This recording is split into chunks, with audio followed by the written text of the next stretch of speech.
What's up, guys? Sam here from the Timeline, and today we're doing what I would consider a little bonus episode because let's face it, everyone loves the idea of a reclamation project. Not only that, but every team needs players on veteran minimum contracts to fill out their roster anyways, so today I picked out a guy who is among my favorites in that very small price range. Keeping your expectations in line with what I just said, let's talk about the former top 10 pick Stanley Johnson, who, for whatever reason, I guess I still believe in. So there's a chance you're thinking, wait, that guy is still in the league? Not only is he still in the league, but Johnson played some meaningful minutes for Toronto this year, logging 16.5 minutes per game and even starting on 13 occasions.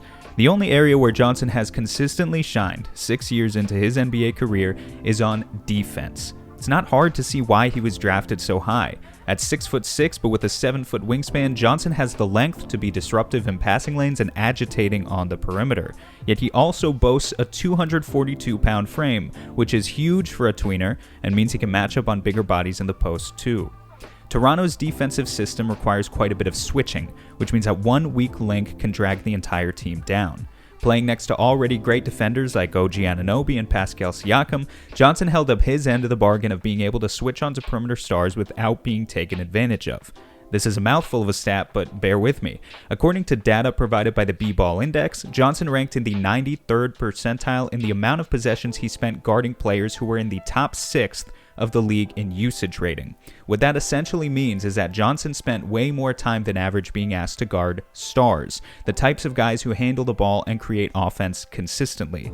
I'd argue it's not just a role that he survived in, but one that he actually excelled in. On defense, at least, Johnson shows poise and doesn't allow offensive players to rush him into janky movements. He can also cover so much space from possession to possession, like here, where he traps the ball handler, then slides back down for the weak side block.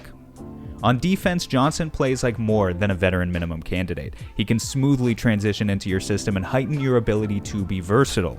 Thus, his ability to live up to expectations for his next team entirely depends on what he can bring to the other end. For a long time, Johnson was trying to develop things that would allow him to live up to top 10 pick status. That meant off-the-dribble shot making and steady driving, but unfortunately neither ever really materialized beyond tantalizing glimpses. So this year, Toronto tried a different approach. They reined him in completely and said, your job is to shoot corner threes, and maybe if the defense closes out too hard, then you can show off your other stuff.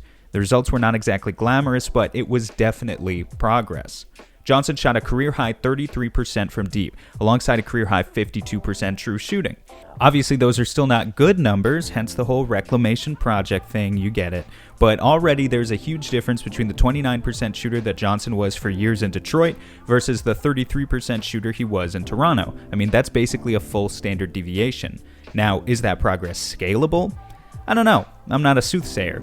I can say I don't think Johnson has ever played with guards as manipulative and dynamic as Chris Paul and Devin Booker. Then you look at what the Suns just did with Torrey Craig, a 33% career shooter from deep who knocked down 37% after the All-Star break and 41% in the playoffs. So I think at a minimum, Johnson deserves a similar shot in the right system to prove whether his improvement is scalable. He's never been injected into an already healthy offensive system, so we just don't know yet if he would flourish or flounder.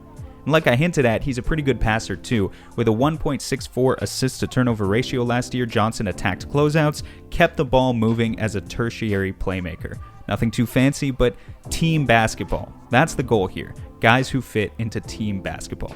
So look, this video is a bit shorter for the reason that I know nobody really cares about the guys filling out your roster 11 through 15. The last thing I'll say is, it would be very easy for the Suns to go out and fill these spots with veteran has-beens, the Carmelo Anthonys, you know the type. I happen to be of the mind that the younger, scrappier players are better in these roles because they've demonstrated an ability to sacrifice and are playing for the common good. Johnson is just one example who I wanted to highlight today, but the bottom line is that the Suns' culture is in a different place in 2021. I hope that means they're not afraid to go out and take some risks. If you stayed with me until the end on this one, it is highly appreciated. It was a bit more of a passion project this time. Please like and share the video, and subscribe to the channel as we'll have more content out soon to cover who this team actually winds up with. Landry Shamet analysis will come out eventually on the way too. I know some of you guys have pestered me about that. Peace out, everyone, and go Suns.